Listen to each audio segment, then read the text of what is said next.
Thank you, Mike, for sharing that with us. Yes, absolutely beautiful. What a great way to start this celebration of Kelley's life. My name is Scott, and I'm up here in Anchorage, Alaska.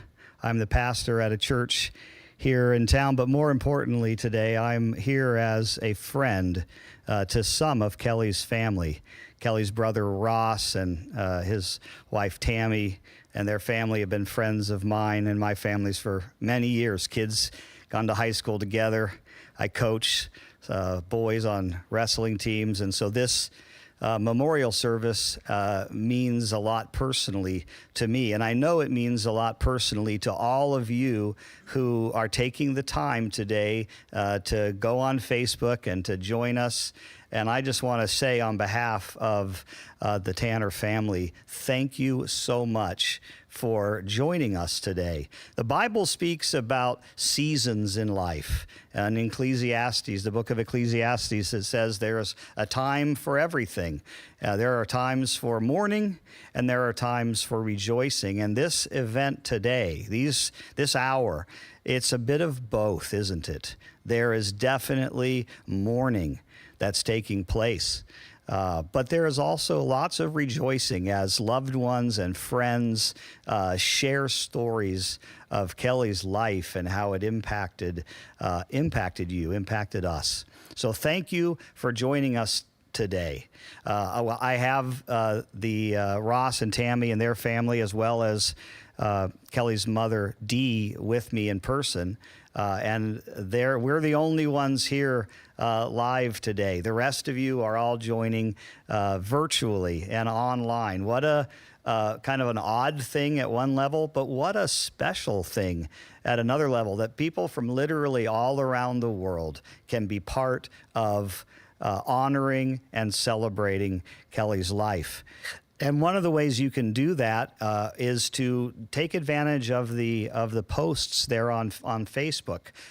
As this service goes on, it'd be great if everyone who participates could write a little something something you remember, something that strikes you as you think about the impact Kelley had on you. All of those will be seen after the service by the family, and they would really appreciate it. So be taking advantage of the opportunity it's kind of a virtual guest book in a way, only with room to write more than you usually do. One of the perks of being online.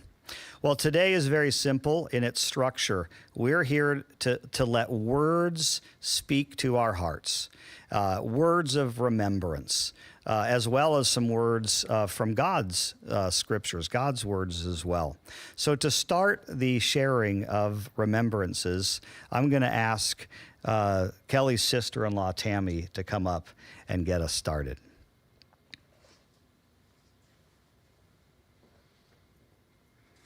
Thank you, Scott. I will admit that I'm probably going to read this just because I'm not sure if I can get through it without. So I just wanted to first thank everybody on behalf of the family for the overwhelming amount of prayers, support, encouragement, and love. We would especially like to thank our small church group and our many friends that made sure we had an abundance of nourishment and meals throughout, especially when we became sick with COVID, not even a month after Kelley moved in with us to have her one last battle with cancer. We also appreciate the cards, the beautiful flowers, and the memories shared.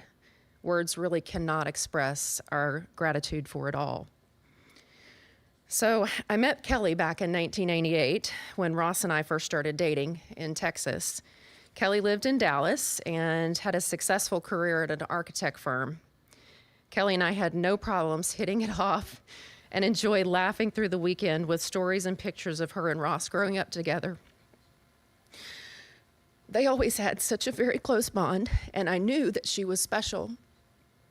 Throughout the years, Kelley and I developed a strong connection as we were alike in many ways. I was thankful that she was not frilly or dramatic. And oftentimes people would interchange our names in random situations and actually thought we were sisters. I thought it an honor and a compliment that Ross would choose someone so much like Kelley in many ways to marry, and I was grateful for the kindred spirits we shared. This carried out through our lives together, and I was honored and privileged to be her confidant and her sister. Kelley was not only beautiful and would draw you in with her warm, welcoming smile, but she would always spend time to connect with those around her just to find out who they were. She was a champion for causes, and she was a champion for causes she believed in and wasn't afraid to fight for those who couldn't fight for themselves. Kelley was generous, fun-loving, She was witty. She had an amazing smile. She was a peacemaker. She was full of grace, but not always graceful, and always up for the next adventure, no matter where her travels would take her.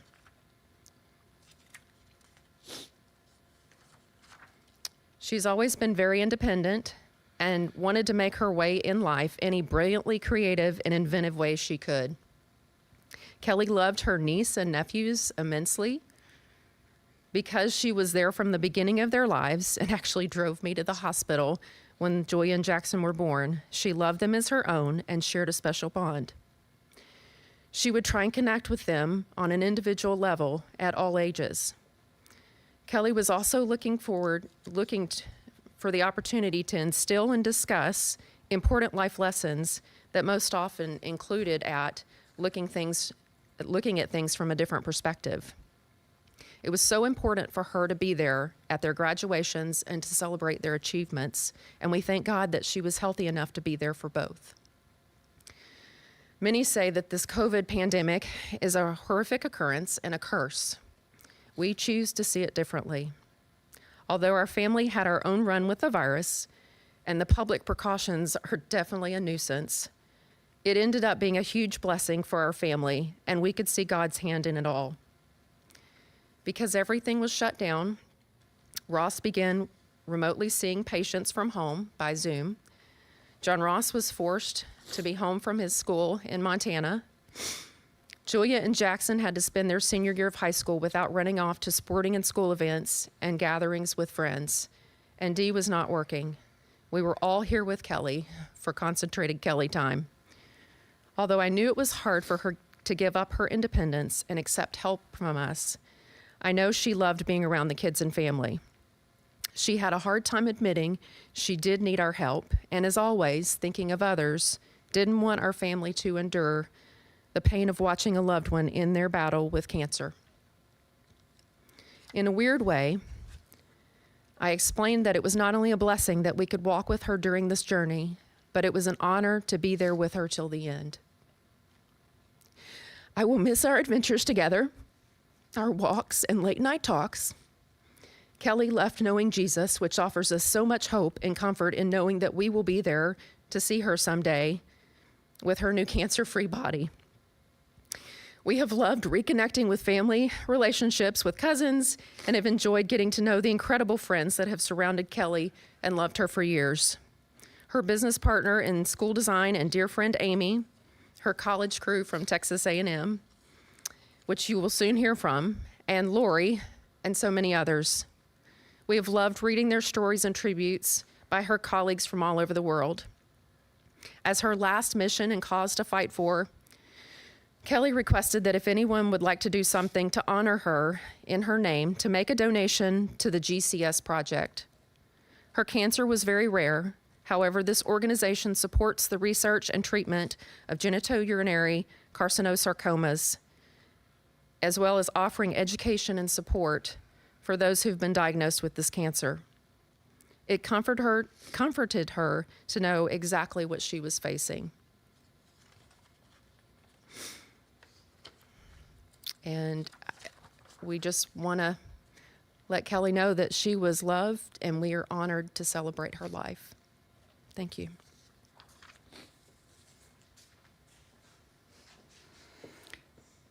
Thank you, Tammy. Just getting to see you and the family interact with Kelley these last months, it was clear how much you loved your sister-in-law. Those are great, beautiful words. Well, we're joined virtually, the family is joined virtually today by a number of you who have Zoomed in to a special Zoom call. And we're going to now go to Kelley's good friend, Amy, if the technology works. So, Amy, the floor is yours. Okay.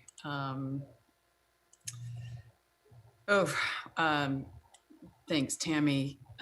It's been so terrific getting to know you, and I feel like part of the family, so thank you for that. But also thanks to everybody for joining us, Kelley's family and friends, as we both grieve the loss of her and celebrate her life. I I'm also going to read this because I don't trust myself to hold it together. So I hope that it doesn't come across as too reedy, but thanks for bearing with me. But I also want to thank everybody who reached out through social media and calls and emails and texts to share in the joy of remembering Kelley, but also in the pain of losing her. It meant a lot to me, and it was terrific receiving all the photos from every corner of Kelley's life, and organizing them reminded me how important she was and still is to me. I've known Kelley for 20 years, almost exactly, and we started as firm-based working relationship. Kelley was in Seattle, me in Chicago. Quickly became a long-distance friendship, and I watched sort of in awe as Kelley worked her magic and her marketing role, and then with admiration as she pushed to define more hands-on role with the firm's education clients. And as both of our careers progressed, our friendship evolved and tightened so that when I left the firm, she and I were already hooked. So luckily, our paths kept crossing, and our firms worked together on a groundbreaking project in the Seattle area, which was super fun. And I watched as Kelley explored and mastered the arts of collaboration and facilitation, pulling insights and information from client groups using strategies I'd never seen, and achieving engagement I didn't think possible, and working with a very unwieldy team. There are lots of players, and everybody was it was just exhilarating. And that project and others were more thoughtful, inclusive, aligned than they would have been without her. And on top of all that, she was just a crazy, had a terrific personal style, and she was very no nonsense. And those of you who know her know that. So I was kind of like, note to self, find a way to keep working with Kelley, a way to get her expertise and capture it. And if we work together, then I would have the added bonus of being able to spend more time with her as a friend. So Kelley and I started collaborating on projects more consistently once she left DLR Group. Although Kelley continued to make her own reign in the Seattle area, she consulted with Getting Smart. She mentored at-risk high school students. She served on the board of her local school district. She held local, national, regional leadership roles with the Association for Learning Environments, and most recently serving as a director on their international board. So, she's done so much. In 2013, she and I developed the first physical exhibit space for maker education at Maker Fair's San Francisco event, and engaged and coordinated over 50 national education organizations like MIT's Media Lab and EdSurge and Scratch and a whole bunch of others. And so, the impact of Kelley's passion really extends. It extends globally, and it will continue to positively impact students worldwide for generations to come. So meanwhile, Kelley's Bella came to her about the same time as my Sam, my son, came to me. And we shared stories of the joys and challenges of raising our kids. Sam referred to her as Aunt Kelley. And I know she's a spectacular auntie. And Bella barked in the background whenever I called. She didn't like Kelley's attention to be divided. But I think I heard her bark out, Aunt Amy. And Kelley and I talked about a lot of stuff. But, when we both were having some health challenges, we were very optimistic about Obamacare and coverage for us self-employed people. But there were lots of obstacles. And one of the things that was so super was that Kelley could rely Kelley could rely on the love and expertise of her brother Ross, and it's it's quite convenient to have a doctor in the family, and particularly one who loves you so much, and one who lives in the most beautiful state in the nation, Alaska. So thank you, Ross. It really helped know that she was in good hands. And anyway, on Alaska, I recall attending a conference in Talkeetna where I first met Dee, Kelley's mom, and an amazing person, beautiful person, and clearly where Kelley got her sense of style. And I'm so happy that Dee and I have become close over the years, and her love for her daughter really shines. It's really beautiful. So during that Talkeetna conference,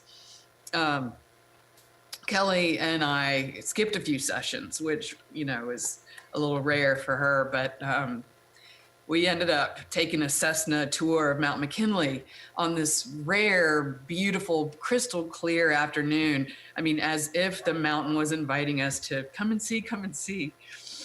And, that and so many, many other of the most spectacular moments in my life were spent with Kelley.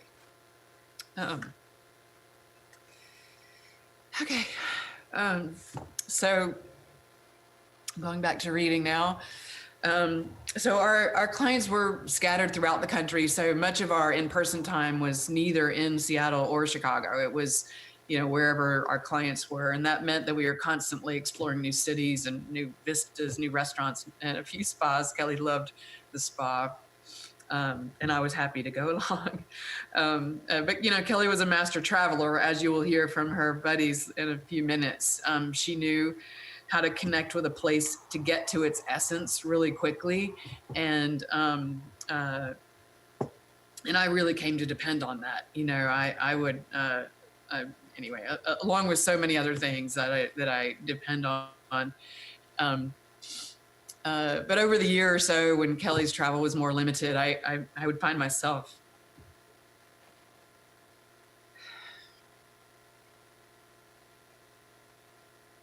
traveling by myself and thinking, well, what would Kelley do? Or, wow, Kelley would really love this place. Or Kelley would say, get out and try the local food. And I do. I've become a better person because of her. Sorry. So watching her handle the many challenges tossed her way over the past few years with the strength and the dignity and the grace has been inspirational. I was so fortunate to be able to hang out with her and her family in early March, right as the pandemic lockdowns were starting to be implemented. And it was a gift for me to get to know Ross and Tammy and Dee and the kids and to see firsthand the love they all have and share so effortlessly. And when I left Alaska, I hoped to see Kelley again.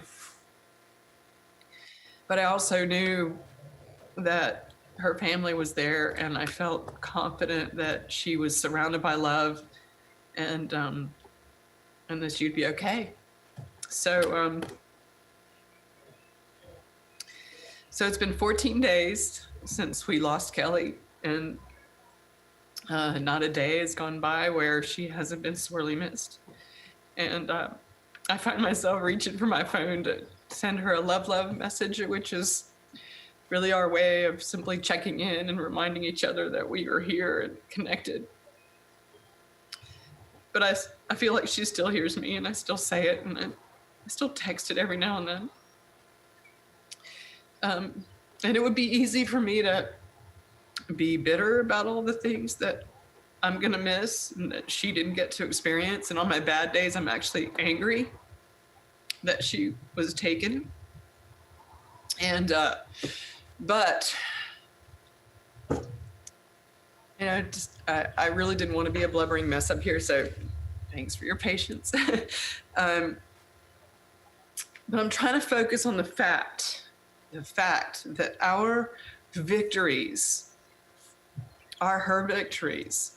because we all carry a piece of her with us, that she accomplished so much in her short time on this earth. And as long as we keep her memory alive, she'll continue to be part of our lives, contributing as she always has to our successes, the large ones and the small ones. And for that, I'm so thankful to Kelley. And I want to just close with understanding that, love is stronger than death. Love is not affected by death. Love doesn't end, it doesn't diminish, it doesn't change. And I will always love you, Kelley. Love, love.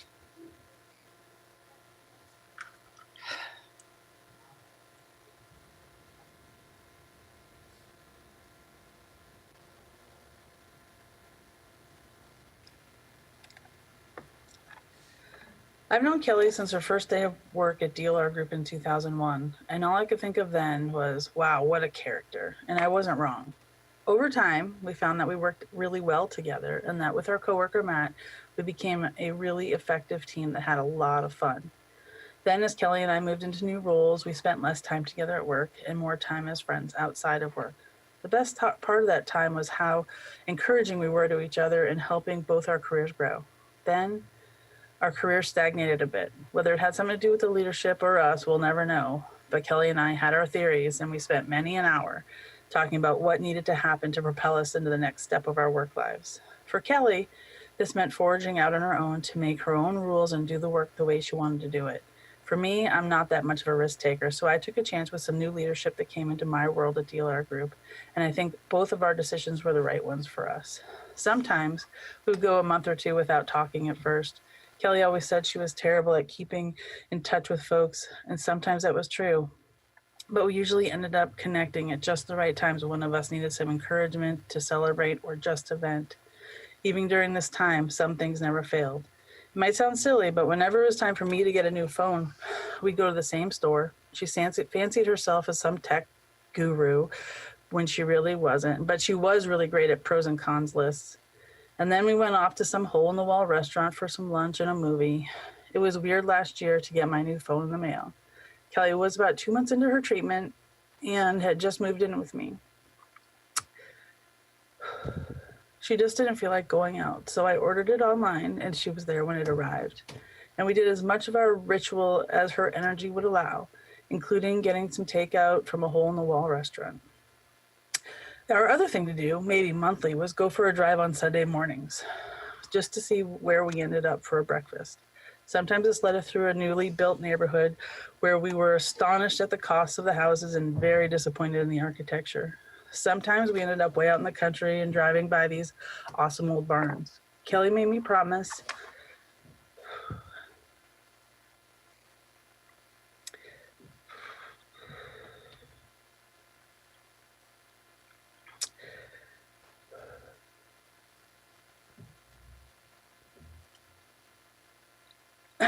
Kelley made me promise that when we were two old maids, that we would buy a place with an old barn and build two little houses and renovate that barn into our retirement consulting offices. There isn't a barn I drive by today where I don't recall those conversations and drives. Throughout all of our relationship, we always debated, and boy did that girl like to debate. Even when she was sick and going through treatment, I could tell that sometimes, well, most of the time, she wanted a normal relationship of banter, debate, and support. What she didn't want to always talk about being sick or treatment, I think is why she gravitated toward Amy and I. We just seemed to understand what Kelley needed by a look, a sigh, or just the way she started a conversation. We learned a lot about each other during treatment, especially when she lived with me for about 6 months. And while I wish she had never gotten sick, I wouldn't have traded that time for anything. We had our ups and downs, but it didn't matter because we were our people. We had ups and downs, but that was just part of the road, the bumps in the road. Kelley was good for me. She encouraged me, supported me, and respectfully told me when I was wrong. She was family, and I hope I served her half as well as she served me.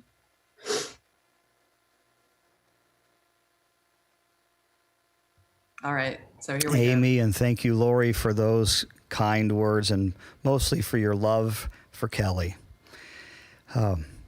We're joined by some other friends of Kelley on Zoom today. As I understand it, there's a group of friends, I think you all live in Texas, who are excited to share. And so, Randy, if you're on Zoom, I am. the floor is yours, Randy. Can you hear me? Yes? Okay, that's good to know. Yes, I'm Randy Micus. I'm here in Chattanooga, Tennessee, and I went to Texas A&M in the late 80s and early 90s. And at A&M, if you needed some extra money, the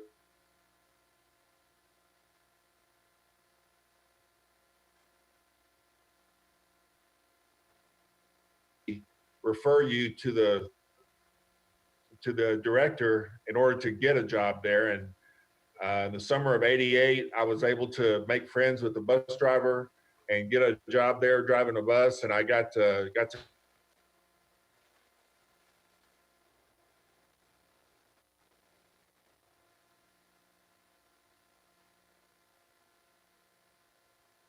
as you rise in seniority, you can get better and better routes. And one of the better jobs there was to work as a standby. And as a standby, each shift would have its own radio dispatcher that would communicate with the various buses out on route. And then they would have 3 or 4 standbys in the office that would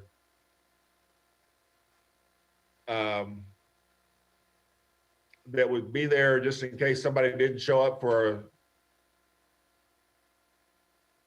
test, or if the bus broke down and needed to be switched out. So anyway, after a couple of years of working at bus operations, I got one of these positions as a standby. And that semester, Robert Hook was my dispatcher, and Steve Kolar and Ann Lake, Kelley Tanner, and Heidi Alexander were all of my co-standbys.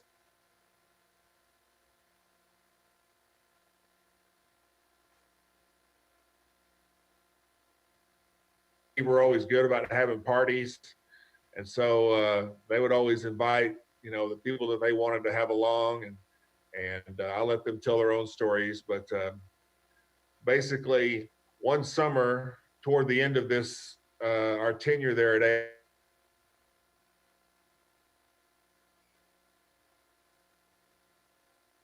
lake house near Fort Worth, or a family owned a lake house near Fort Worth, and we should go out there for a trip.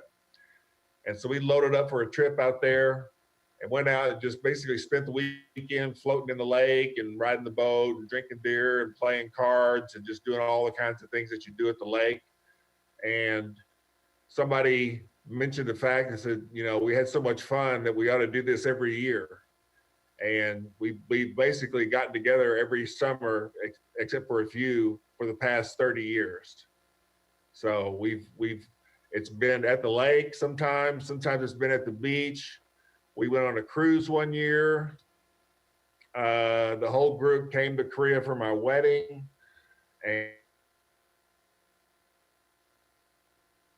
the group that got together as that group of standbys was basically just like a group of brothers and sisters that just sort of hung out and did a lot of swimming, a lot of skinny dipping, a lot of drinking, a lot of playing cards.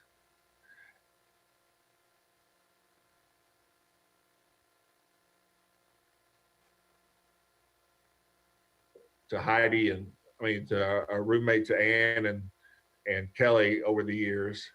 And we were basically the friends before they came up with the show Friends. And now that group includes all of our spouses. It's a very unique group because no matter how long it's been since we've seen each other, if somebody is, there were several years that Ann was in Germany, so she wasn't able to participate. But when she came back and was able to participate again, she was able to just drop right in like nothing had passed. So that's basically who we are.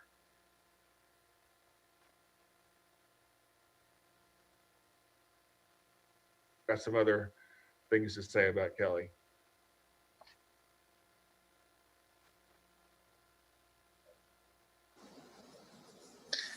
Randy, you're skipping in and out. Did you just kick it to me? Yes. Okay. My name's Robert. To be honest with you, I'm the guy that got lucky enough to get sucked into this group of people that became a lifelong group of friends. I'm not really sure what I bring to the table, but they have kept me in the group, and I'm very appreciative of that. I live coming to you from the beautiful Lubbock, Texas, hot vacation spot. I know you people on the West Coast and Washington and Seattle and Alaska. It's very similar terrain. Come and see us. I want to thank Kelley's friends and families for being there with her while we could not. Had multiple conversations about trying to get out there to see her and with the virus and everything, and it was just unbelievably impossible. I want you to know that the fact that she had family there gave us a measure of peace. The only thing worse than not being able to be there with her was probably being there with her and making this walk with her daily. And I want you to know that those of us that couldn't be there, we are very appreciative for you being there when we could not.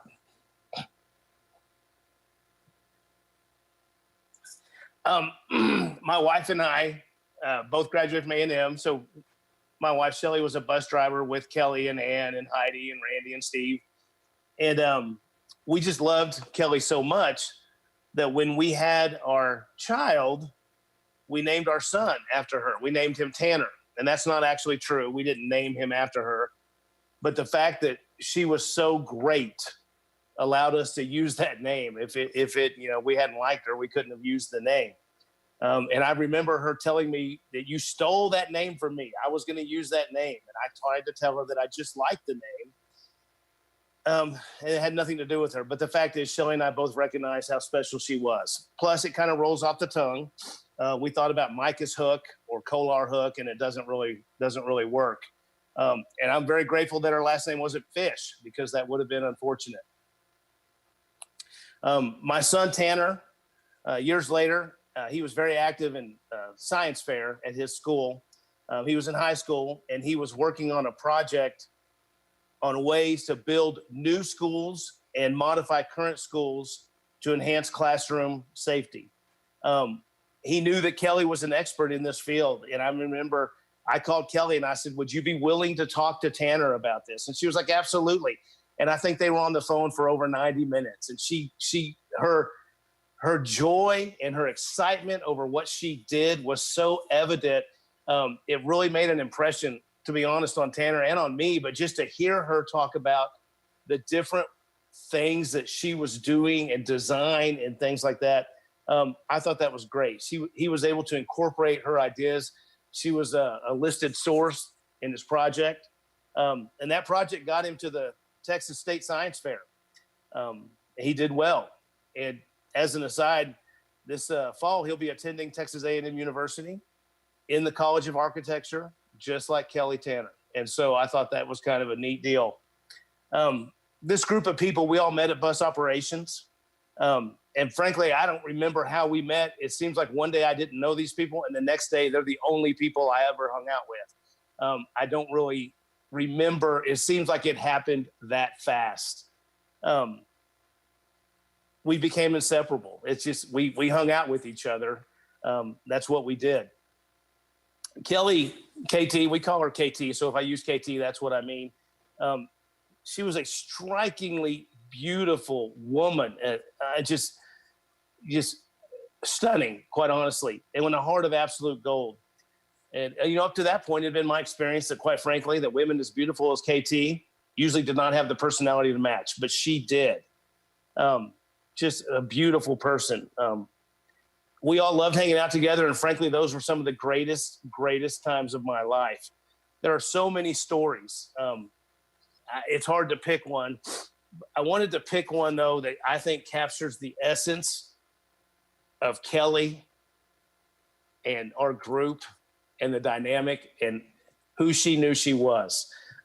There is a total dive bar in College Station called the Dixie Chicken. They took way more of my money than the university did while I was there. It's a dive bar. It's cheap beer, college kids drinking, and we were in our environment. It's a place to see people and to be seen. The general way things would go on a night that we were all going to get together is usually Steve and I and Randy, we would get to the chicken early.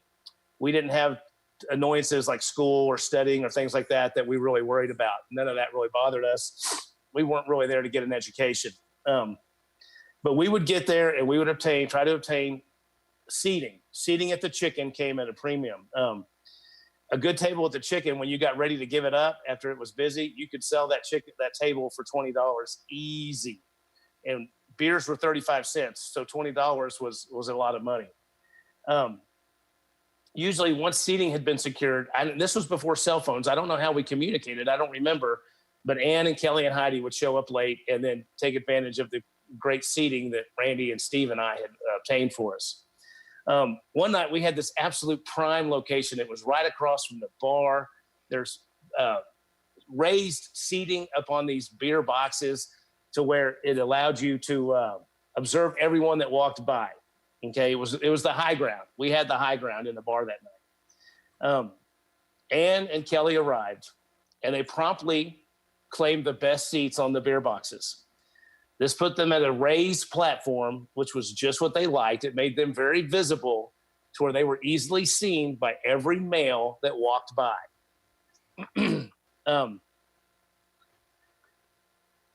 Once they got up there, after we had poured them some beers that Steve or Randy and I had paid for, they basically ignored Steve and Randy and I, and they gave a cuteness score to every male that walked by. Every male that walked by, they gave a score to. It was as flagrant and as inappropriate as you can imagine. I'm not embellishing, and I'm known to embellish. I am not embellishing. And they sat up there and ignored us the whole night and basically picked out the boys that they thought were cute. I've never been more proud of both of them and nor more jealous, to be quite honest. The picture that y'all used on the slideshow, the opening shot, the smirk on Kelley's face is how I will always remember Kelley. That is the perfect picture of that woman and her knowing smirk. I take a little bit of pride in my ability. I like to talk a little noise, maybe push some buttons and try to get people stirred up. And without fail, when I would start that, KT would be the first one to see what I was doing, and she would give me that exact look that told me, really, you're going to go there? You're going to go down that road? And more times than not, she would say something that would turn the situation around on me, and I would become the butt of the very joke that I was trying to make. And she kept us all honest. She did. She was the best of us.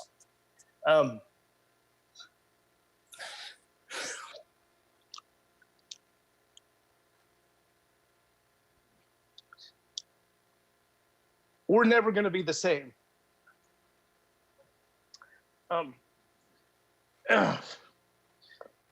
Kelley's going to live on through our stories.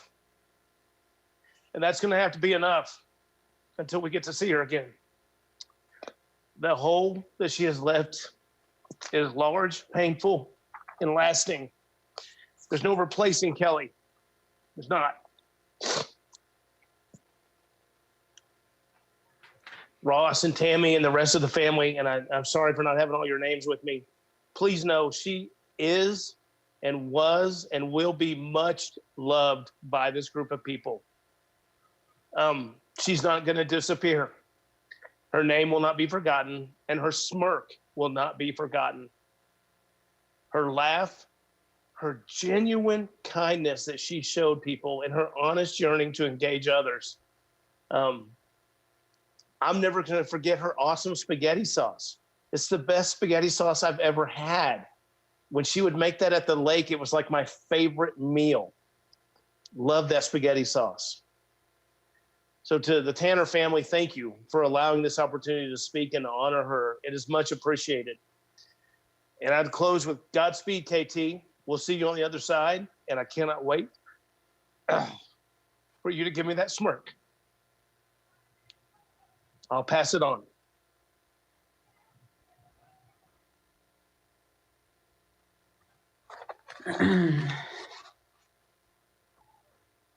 Hi, I'm Heidi. As you know, Kelley and I met at Texas A&M while working for bus operations on campus. How do you say goodbye to someone who should have been with us for many more years? It's hard to put into words what Kelley meant to me, but I'm going to try. We shared so many memories together, too numerous to count. As far as our close circle of friends goes, it's hard to mention one person without the other. You see, ours was a very special bond. We had an instant connection that to this day cannot be compared to anything I've ever experienced. During my time at A&M, there's hardly a memory that does not include Kelley Tanner. I'm so thankful that I got a job driving buses for A&M because that's where our story began. Kelley's smile was infectious. It lit up the room. Along with her big blue eyes and gorgeous curly hair, I was so jealous. She had no idea just how beautiful she was.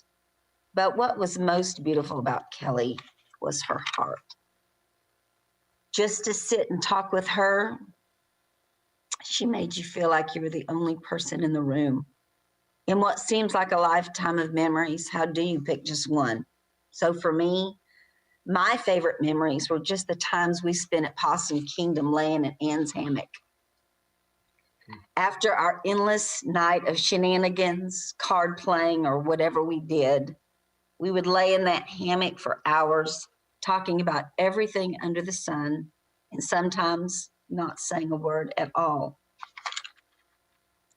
After those long weekends together, each of us would go back to our own lives, sometimes going months without talking, but it didn't matter. We just picked up, as Robert said, where we left off, as if no time had passed at all. And that's how it was with Kelley.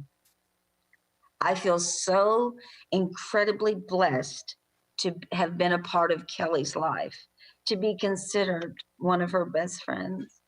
There will never be another Kelley, which we lovingly referred to her as Kelley, Kelley, Kelley, Kelley.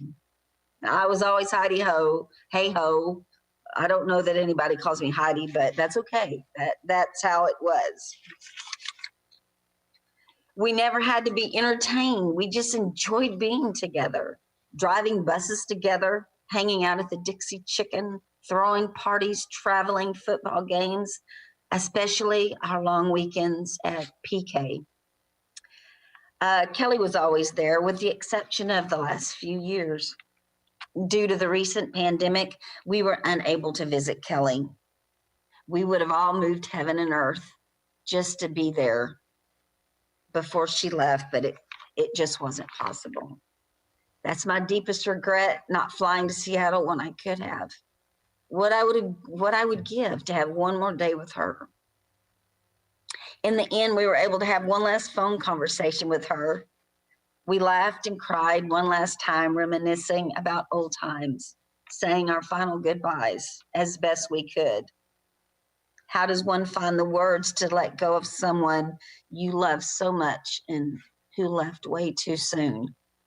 And make no mistake, Kelley was loved, and I loved being her friend. It was a gift.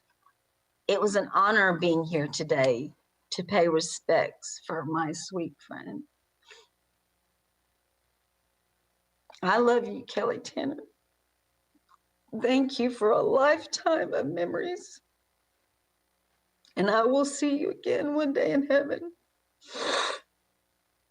And now I am going to turn this over to Ann Lake. Because of her and her PK Lake House, so many lifelong memories were made with Kelley, and I am forever grateful. Ann. Thanks, Heidi. So I won't go through again, the great times we all had in college, because there were just as many after college when Kelley moved to Dallas. And I introduced her to Maria, who is also my lifelong friend, even longer lifelong friend. And we became a tight group in Dallas. And then after I moved away to New York and Kelley moved to Seattle, we often would travel together. And we went to Costa Rica. Went to Korea for Randy's wedding to the lovely Brooke. And then Kelley and I went on to Cambodia and Vietnam. Kelley and Heidi and I went to Vancouver. They visited me in New York. So there's a number of trips. But I do want to tell, and Kelley and I would often reminisce about the stories from the trips. And it was just the two of us on several of them. So we were the only ones that had these stories. And there was one phone call I had with her in October or November, and we spent the whole of the hour telling these stories. And I felt really guilty when I got off because I had never once asked how her health was or how she was doing.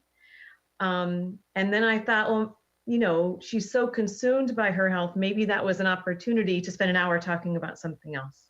And I hope that conversation brought her a lot of joy, but we would often retell the same stories as old friends do. So I want to share with you one of them. I tried my best to think about the one Kelley would want me to tell. And I did my best. So we went to Costa Rica in 2005, and we took a very small plane to a remote location where we stayed in tents along the beach. And we had flown a maybe five-person plane that landed on the beach to get there. And they put our suitcases in a horse-drawn wagon and took our luggage to our tents, where we stayed for 3 days. And we're very wet the whole time because it was the beginning of the rainy season. And as we were leaving, they said, oh no, it's really the beginning of the rainy season and the beach is too wet. You won't be able to leave by that tiny plane. So you'll have to leave by a bigger plane in a city. So they put everybody that was staying in this resort into SUVs, and we started to drive. And there were some places where the water was up to the bottom of the car doors. And we have many pictures of that. And we got to this one point where the car was facing down into a river that was moving pretty fast. And there were cars on the other side of the river. And Kelley and I said to each other and to the driver, oh, of course the car is going to make it over to the other side because it had been driving through all this water to get here. And they said, oh no, you have to walk across the river. You have to put the suitcases over your heads and wade through this river to get to your car on the other side to finish your trip.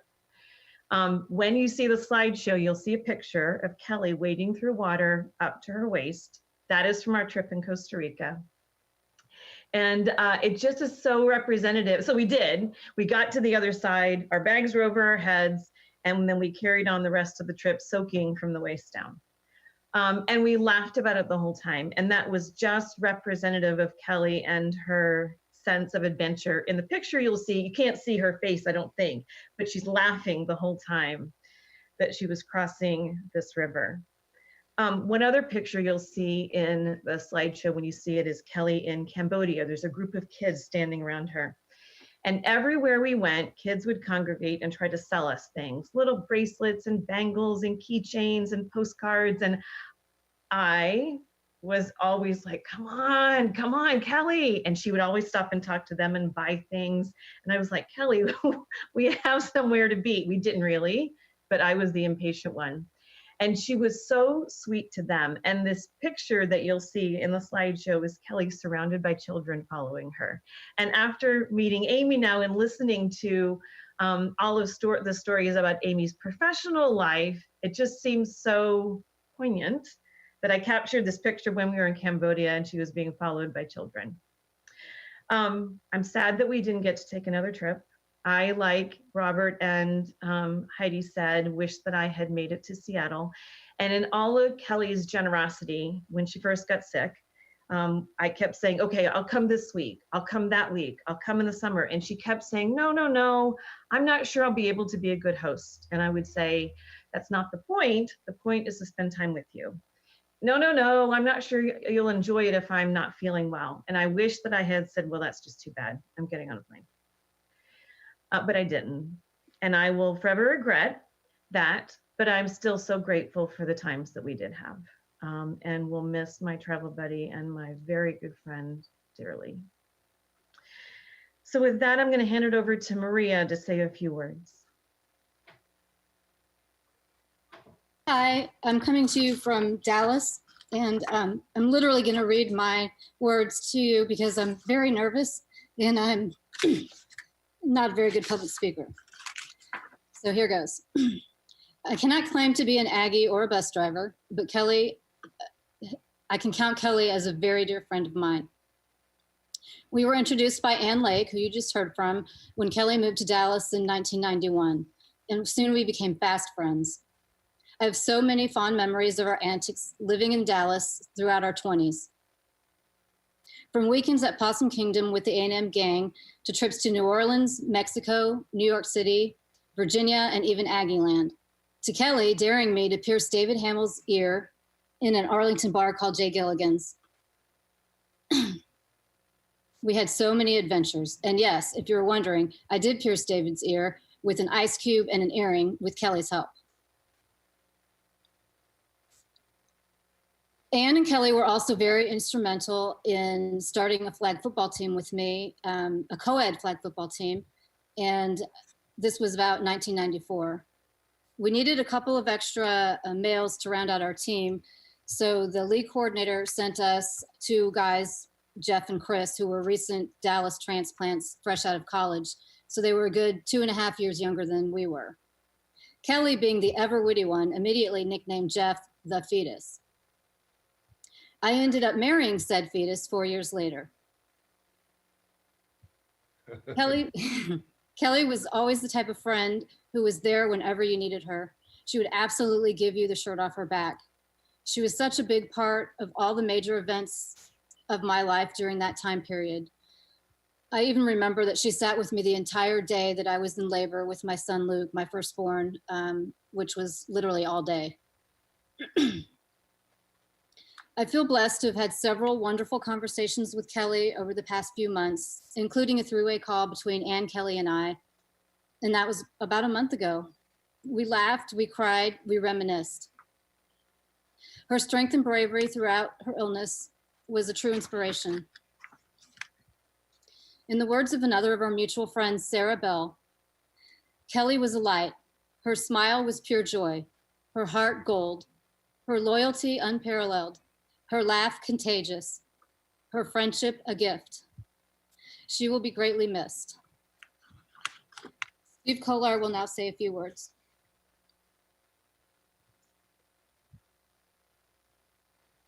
Howdy do, folks. Can you hear me?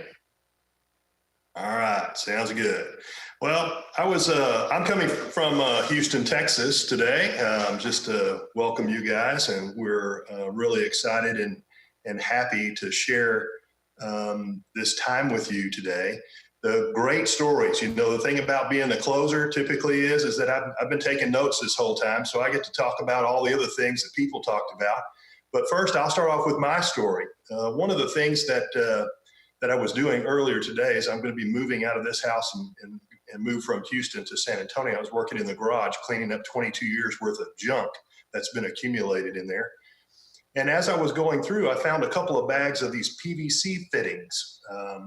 And then in addition to that, I found 6 boxes of different colored golf balls. And I was sitting there thinking, what in the world are these? And then just immediately it popped into my head.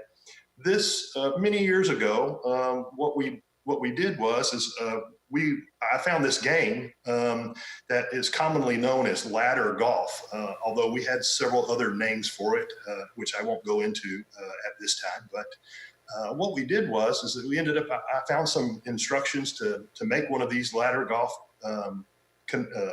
contraptions.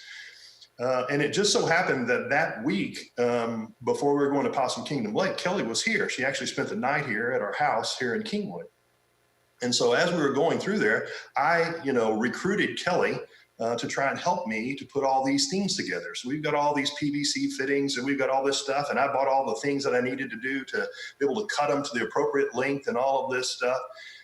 And as I was going through this, what ended up happening was, as I clearly remember, she was excited to be able to build this thing, but she was not excited to be building it with me. Clearly, the way that I was putting things together, or the haphazard nature in which I was trying to assemble this, did not meet with her standards. And so to talk about the smirk that Rob talked about earlier, I definitely got that at several occasions.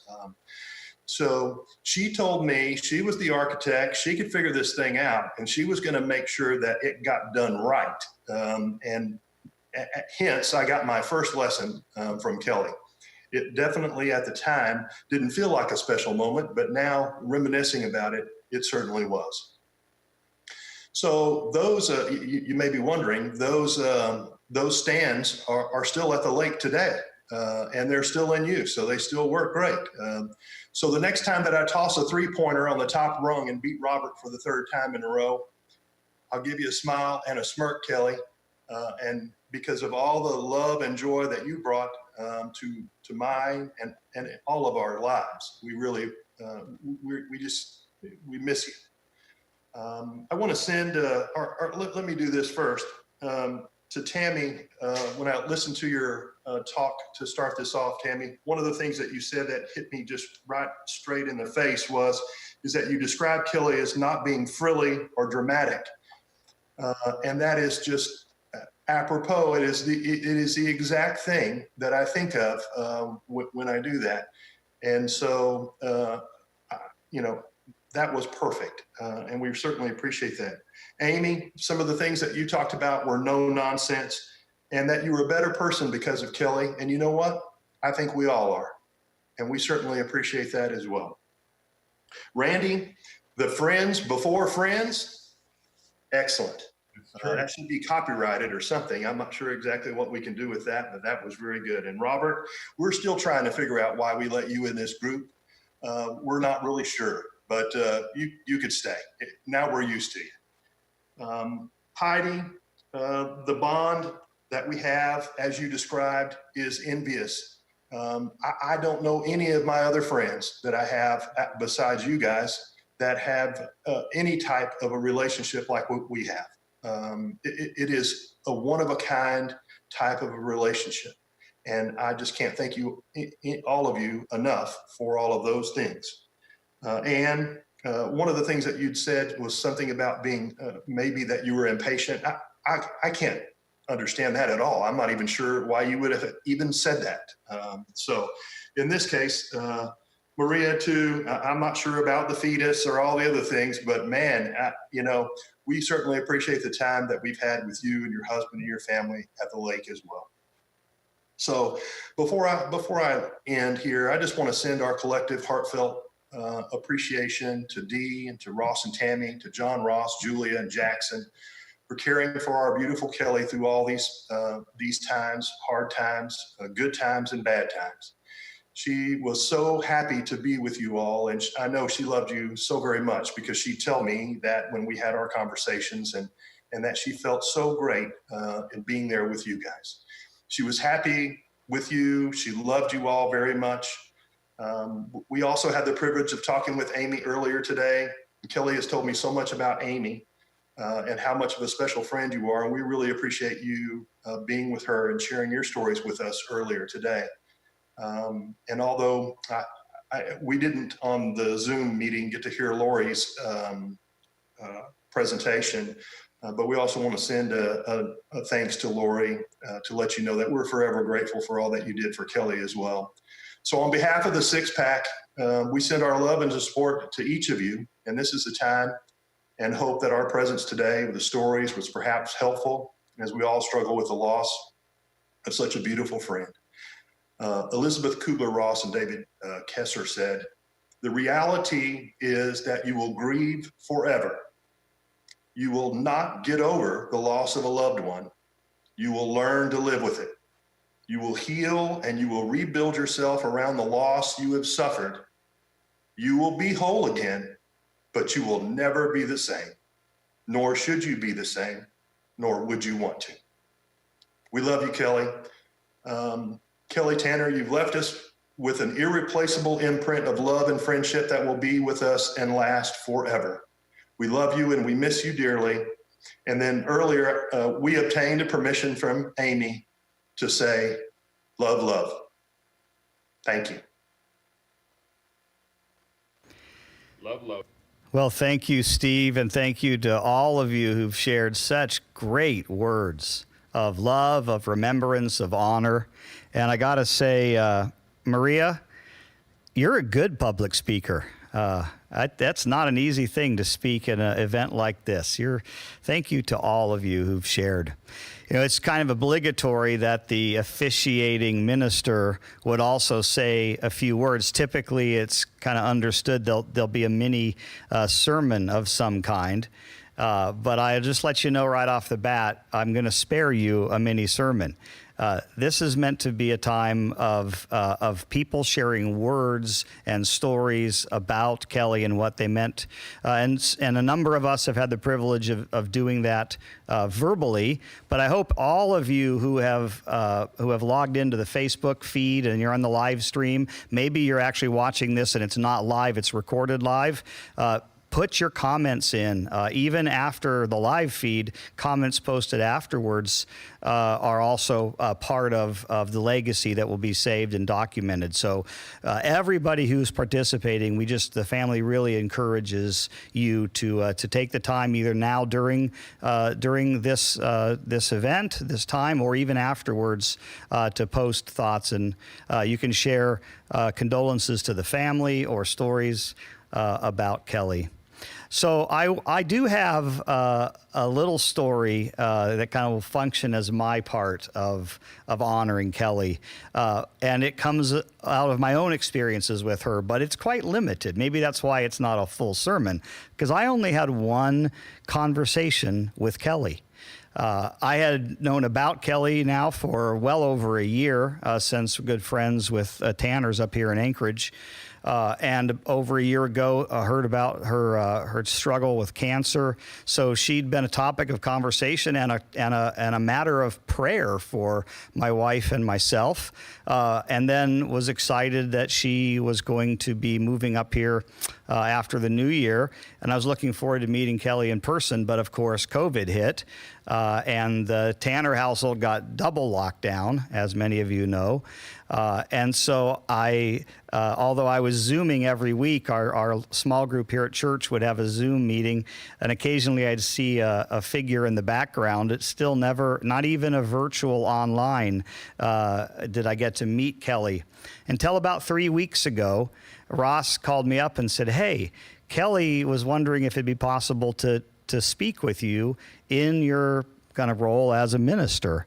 And I said, well, I'd love that opportunity.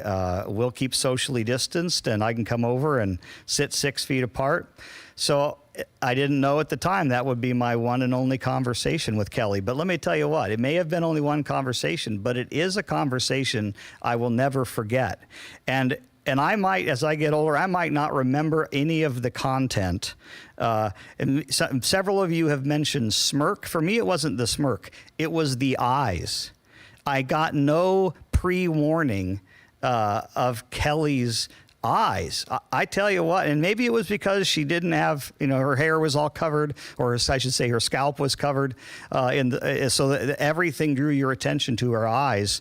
But I just couldn't stop staring. And finally, about 10 minutes in, I just said, "Hey, Kelley, I just got to go on record here. I kind of having a hard time focusing because your eyes are so mesmerizing. They were so full of life, so full of energy, and just hearing the stories makes a lot of sense, even just from that one encounter." But I will share this from that conversation that we had. After some openings, and she was cracking jokes right off the bat. Many of you, that would come as no surprise. But after a bit, I asked her, "So, what is it that you were wanting to chat with me about?" And she said, "Well, I have been watching you on Sundays online, and you don't seem like one of those hellfire and brimstone preachers. So I thought it would be good to have a conversation. And I've got a few questions about heaven." And it never turned into a debate, but as some of you referenced, she likes to debate. I can see that because she was certainly quick with several questions that she asked. And we talked about different things that the scriptures tell us about heaven, but it boiled down to a conversation around, what is heaven like?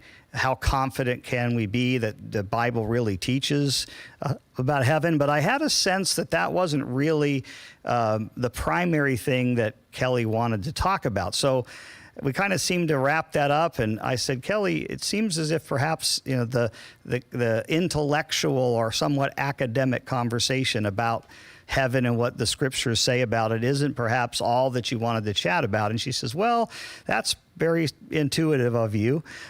She said, because I have this, she said, here, I'm trying to remember exactly how she said it. I may not remember it precisely, but she said, I have a deep faith in God, but I would describe myself, Scott, as a Christian with an edge. And there was that mischievous kind of look in her eyes. She kind of looked at me, and I just started laughing. And I said, you know what? I've never come up with better words to describe myself much of the time. A Christian with an edge. I said, you're in good company. And we talked a bit about what that meant, and we talked about how at some level, all of us who even those of us who've known Christ for many, many years, when we really think about who we are, we're all Christians with an edge. And we ended our conversation with Kelley saying, it seems as if as long as I stay connected to Jesus, everything is going to be good. And we had been talking about the passage in the Bible where Jesus is being executed, and he's being executed with two other criminals, one who professes trust in Jesus and says, hey, remember me as you come into your kingdom. And Jesus turned to him and said, today you're going to be with me in paradise. Clearly someone who trusted Christ had a bit of an edge, right? And yet Jesus was essentially saying, you're connected with me, to me in this moment, and that's what matters. And we ended that conversation beautifully. And I'll tell you what, I'll never forget. I'll never forget to remember that I'm a Christian with an edge, and that in Kelley's words, as long as I stay connected to Jesus, heaven is my future, and I will see Kelley in heaven one day, and we together there will make our stories.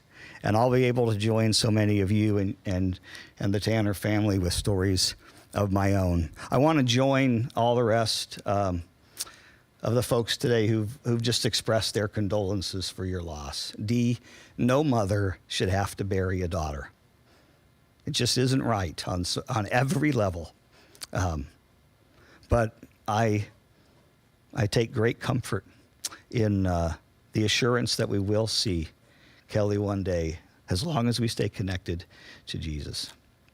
Well, thank you to all of you who've participated today. We have one really beautiful component left in this service. They say a picture's worth 1,000 words.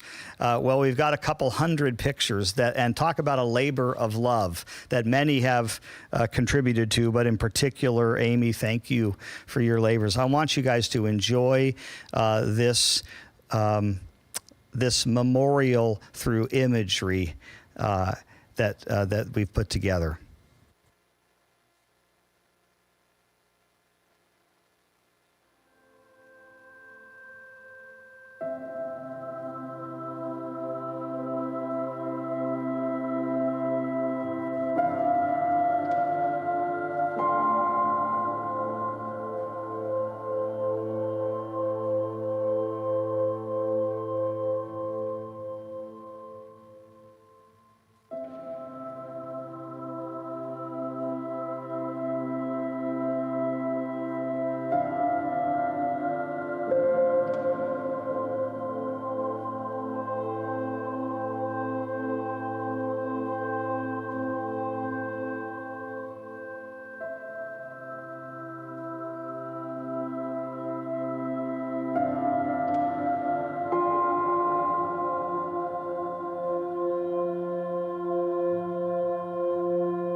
Well, once again, on behalf of the Tanner family, thank you to all of you who spoke on Kelley's behalf, and thank you to all of you who joined us online on the Facebook site.